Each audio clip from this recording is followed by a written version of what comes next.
BFM Business, BFM Crypto, la chronique. Antoine, qu'est-ce que ça dit autour du marché des crypto-monnaies ? On se souvient que le week-end dernier, lors des frappes iraniennes sur Israël, les cryptos avaient subi un vrai choc. C'était le seul marché ouvert à ce moment-là. Et là, c'est un peu la même chose. Baisse marquée du Bitcoin, alors autour des 61 62 000 $. On se retrouve au plus bas depuis fin février. Net décrochage de l'Ether aussi, qui est passé légèrement sous les 3 000 $ avant de remonter. On a un peu la même chose que sur le marché action. On a des indicateurs qui remontent un petit peu, mais qui restent quand même profondément baissiers. Une première depuis fin février quand même, cet Ether sous les 3 000 $. Et puis l'XRP repère encore 1 cent, on est à 48 ce matin. C'est des marchés, un petit impact du côté du Nikkei, pas de gros impacts du côté du pétrole. On en viendra ensemble sur le sujet dans le journal de 6h30. Mais pour les cryptos, grosse actualité quand même aujourd'hui, puisqu'on attend le halving, et ça c'est un événement important.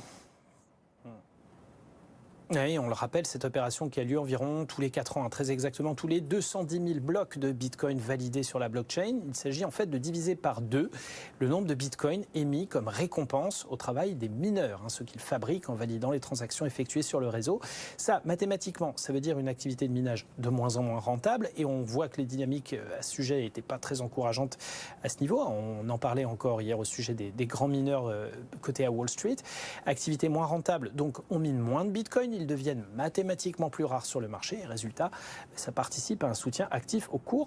Mais pour vous dire combien les conséquences de ce halving sont vraiment aléatoires pour un marché nouveau et encore moyennement maîtrisé par les intervenants, il vous a quand même pas échappé qu'on est au contraire sur une contraction marquée des prix ces derniers jours, à cause de tout un tas de facteurs, le climat géopolitique instable, les dynamiques de politique monétaire actuelle, pas très claires non plus, les ajustements de position des intervenants financiers autour des ETF Bitcoin, ces instruments de suivi qui ont explosé ces derniers mois, et la forte hausse des prix de l'énergie aussi, qui est un facteur clé pour le minage.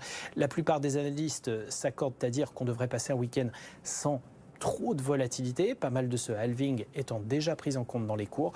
Mais là, l'opération va sans doute se dérouler dans les pires des conditions. Nouveau regain de tension entre Israël et l'Iran, expiration des options mensuelles sur les marchés actions.